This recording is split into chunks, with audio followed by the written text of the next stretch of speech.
In the quiet, isolated countryside of rural Germany, there lies a tale so chilling that even the most hardened detectives find it impossible to shake. A story that begins with eerie signs of something wrong before escalating into unimaginable horror. Welcome to Global Crime Files, where today we uncover the terrifying true crime mystery of the Hinterkaifeck Murders. March 31st, 1922. Deep in the Bavarian countryside, far removed from the bustle of civilization, lies a small, secluded farm called Hinterkaifeck. The name itself is haunting. Hinter means behind, or at the back, and Kaifeck is thought to be the name of an old field. The farm sat at the edge of a thick forest, nestled far away from the nearest village. Its remoteness was both a blessing and a curse.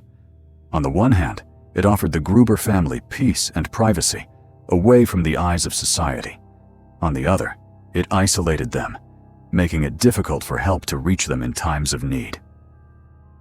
The Gruber family, living in this secluded farmhouse, were no strangers to hardship.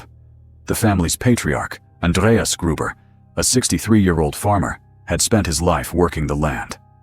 Weathered and stoic, Andreas bore the marks of a lifetime spent in toil. His hands were calloused from years of labor, his face a canvas of deep lines carved by the harsh wind and unrelenting sun. His wife, Kazilia, was in her mid-60s, a woman whose life had been shaped by years of working alongside her husband on the farm. Despite the challenges, they had always managed to keep the farm running, though they had little to show for it. The Grubers weren't rich, they lived simply, with only what the land provided, but they were a family that kept to themselves. Their farm was isolated from the nearest village by several kilometers, and while they occasionally saw a neighbor, most of their lives were spent in solitude. In an era before modern communication, the Grubers were largely forgotten by the outside world. They lived in a small, modest home, the kind of place where the harsh realities of farm life took precedence over the comforts of city living.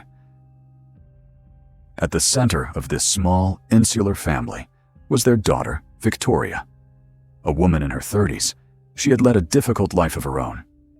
Victoria had married a man who had passed away early, leaving her with little financial stability and even fewer prospects.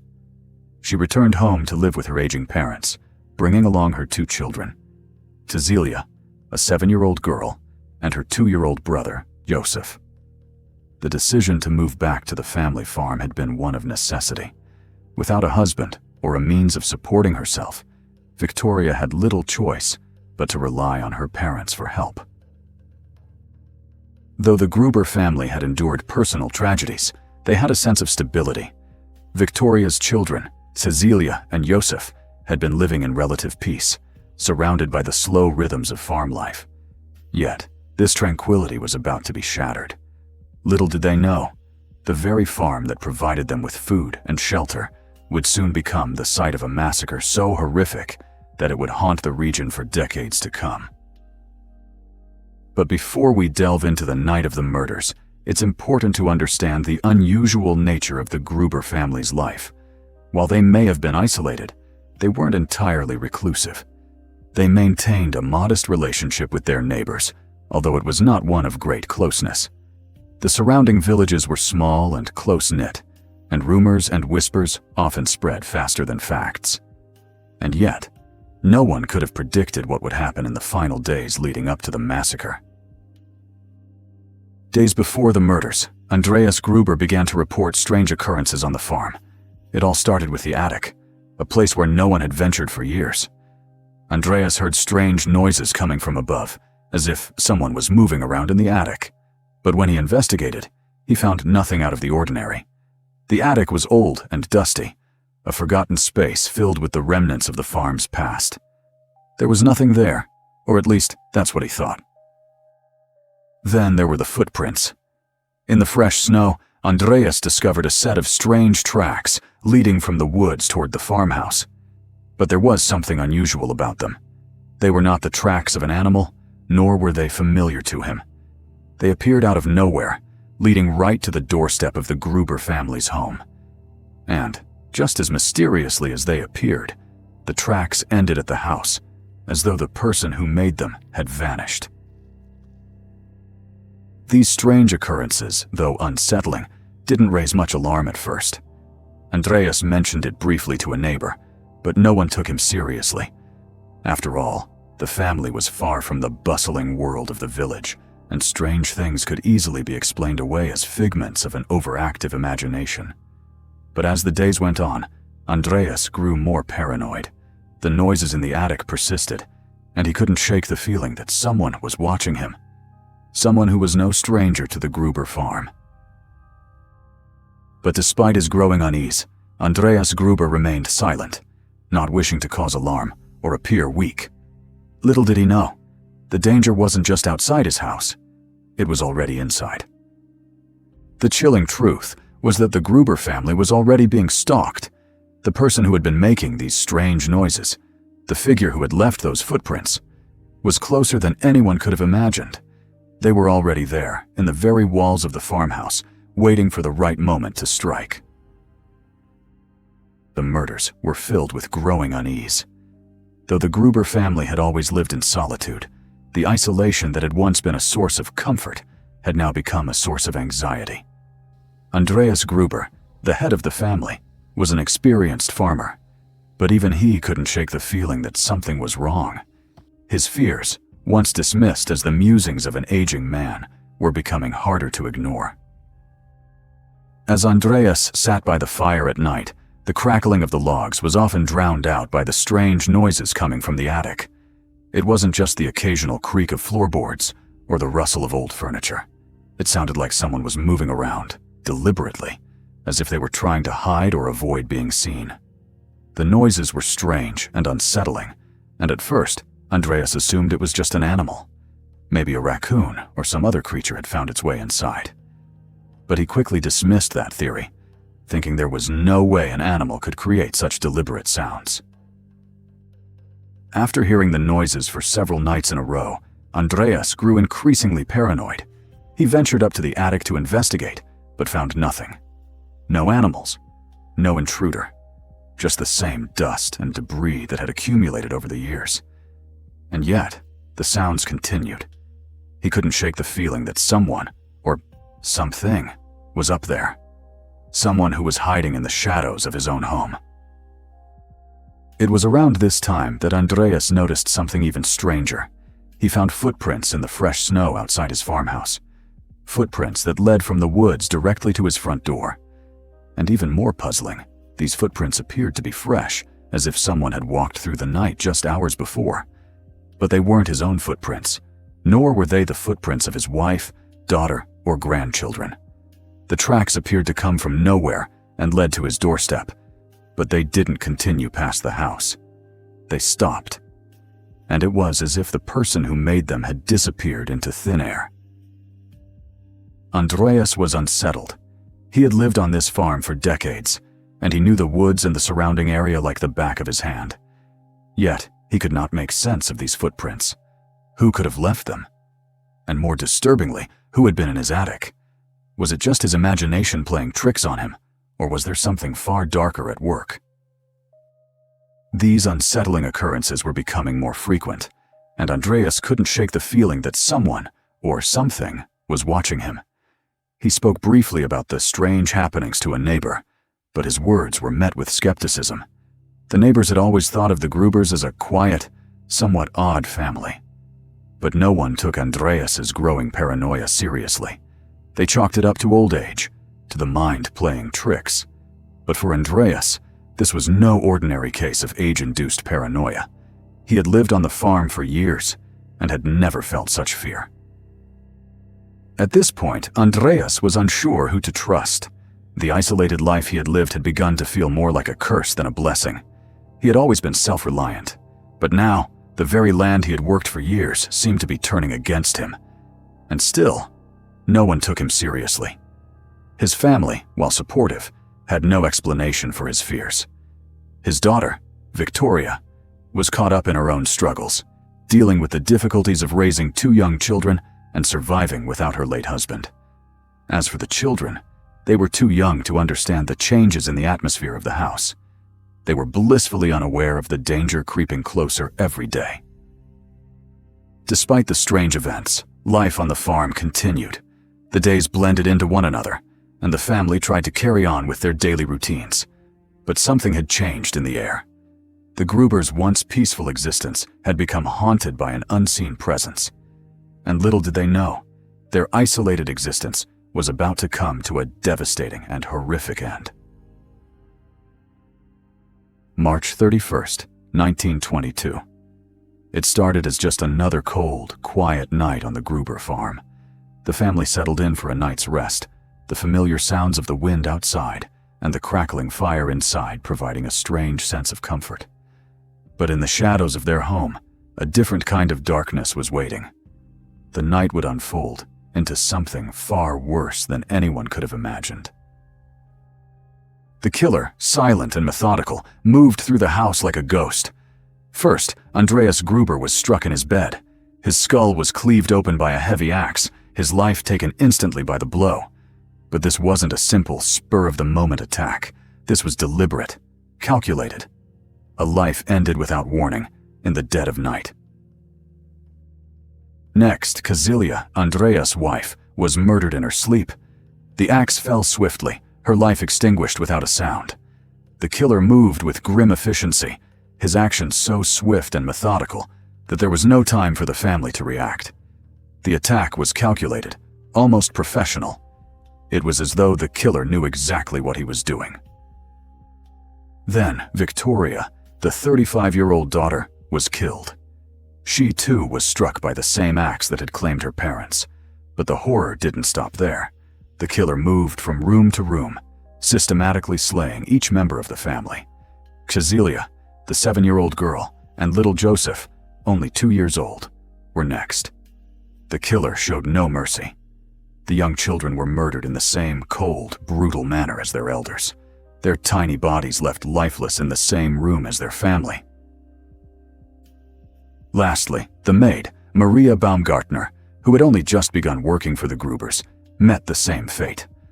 Alone in her room, unaware of the carnage taking place in the rest of the house, she was struck down in a similar fashion. The killer's work was done, but he wasn't finished. What happened next would shock the world. The killer didn't leave. No, he stayed. The killer didn't flee the scene after committing such an unspeakable act. Instead, he remained in the house. For several days, he lived among the bodies of his victims. He ate the food in the kitchen. He slept in their beds. He took care of their farm animals, as if nothing had happened. The family's lifeless bodies were left undisturbed, a haunting reminder of the horror that had occurred in that very home. 4 days passed before anyone realized something was terribly wrong. The neighbors hadn't seen the Grubers, and the farmhouse was eerily silent. When they finally went inside, they were met with a scene so horrifying, so gruesome, that it left them speechless. The bodies of 6 people lay cold and still, their lives taken in an instant. And the killer? He had disappeared without a trace. How could this be? How could someone commit such a horrific crime and then calmly remain in the house, undetected, for days? Was the killer a monster? A psychopath driven by some twisted urge? Or was there something more? Could it have been someone the family knew? Someone who had been hiding in plain sight? Someone who could move about the house without suspicion?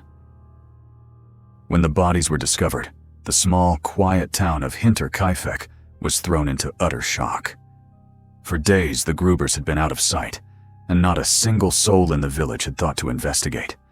After all, the Grubers were known to be a reclusive family, often out of the public eye. But when the silence stretched on for far too long, the neighbors grew suspicious. Something didn't feel right.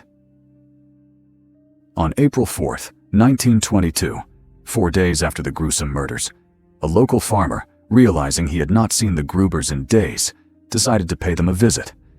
What he found was far beyond what anyone could have imagined. The farmhouse, once a quiet haven for the family, was now a site of unimaginable horror. As the man stepped into the home, the heavy scent of decay immediately struck him. He called out, but there was no response.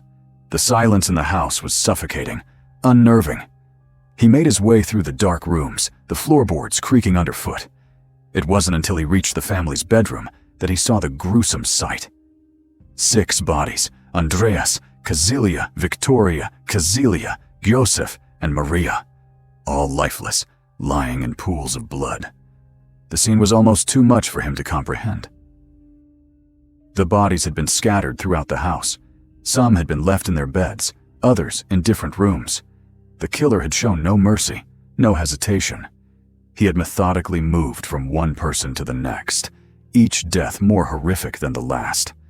The brutal force of the axe had left deep, gaping wounds in their skulls, their faces twisted in expressions of pain and terror.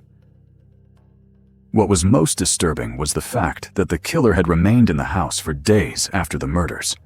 Investigators later learned that the killer had even slept in the victims' beds and eaten their food. He had lived among the dead, an unimaginable thought. The brutality of the killings was one thing, but the calmness with which the murderer lingered in the house only added to the mystery. The police arrived shortly after the discovery, their faces a mix of disbelief and horror. The crime scene was one of the most disturbing they had ever encountered. But what made it even more perplexing was the lack of evidence. There were no signs of forced entry. No fingerprints were found on the axe, and there was no trace of the killer. It was as if he had vanished into thin air. The lack of clues sent shockwaves through the community. Who could have done this? Was it someone from the village? Or was the killer a complete stranger, an intruder who had snuck in and left without a trace? And why had he stayed? What was his motive? The town was left with more questions than answers. Fear spread quickly throughout the village. The killer had been close. He had lived in the house for days, walking among the bodies, and no one had noticed. What if the murderer was still nearby? What if he was hiding among them? This haunting thought consumed the townspeople, leaving them paralyzed with fear. As the investigation continued, the townspeople were forced to confront the terrifying reality that a murderer was hiding among them. The killer's identity remained a mystery, and suspicion began to grow.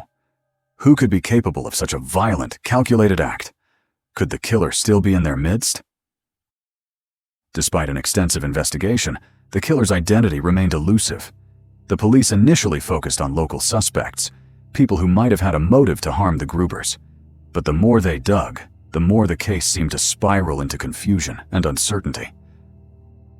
One of the most prominent suspects was Lorenz Schlittenbauer, a local farmer who had been romantically involved with Victoria Gruber. Schlittenbauer had a complicated history with the Gruber family, and rumors swirled that he had fathered one or both of Victoria's children. It was suggested that the motive behind the murders could have been jealousy or a dispute over inheritance. Schlittenbauer's behavior raised suspicion, and he was questioned by the police. But despite the intense scrutiny, Schlittenbauer was never definitively linked to the crime. He had an alibi for the night of the murders, and although his actions were suspicious, there was no concrete evidence to connect him to the killings. The police began to look elsewhere, but their investigation seemed to stall.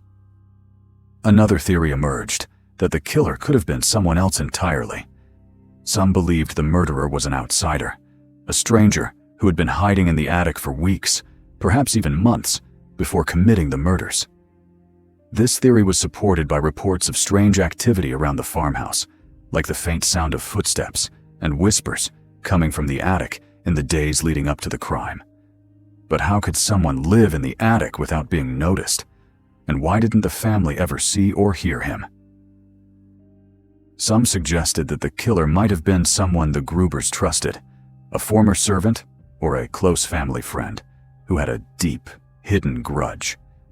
But again, there was no evidence to back this theory. It seemed as though the more they investigated, the fewer answers they found. Despite all the theories, the Hinterkaifeck murders remain one of the most baffling and disturbing unsolved crimes in history. The case has captivated the world for nearly a century, but the truth of what happened that night remains elusive. The investigation into the murders officially ended in the 1950s, but the mystery still haunts the region. The mystery of Hinterkaifeck may never be solved, but the darkness that surrounds it will linger for as long as the story is told. Thank you for joining us on this dark and disturbing journey. If you want to hear more chilling true crime stories, don't forget to like, share, and subscribe to Global Crime Files. Until next time, stay safe and stay curious.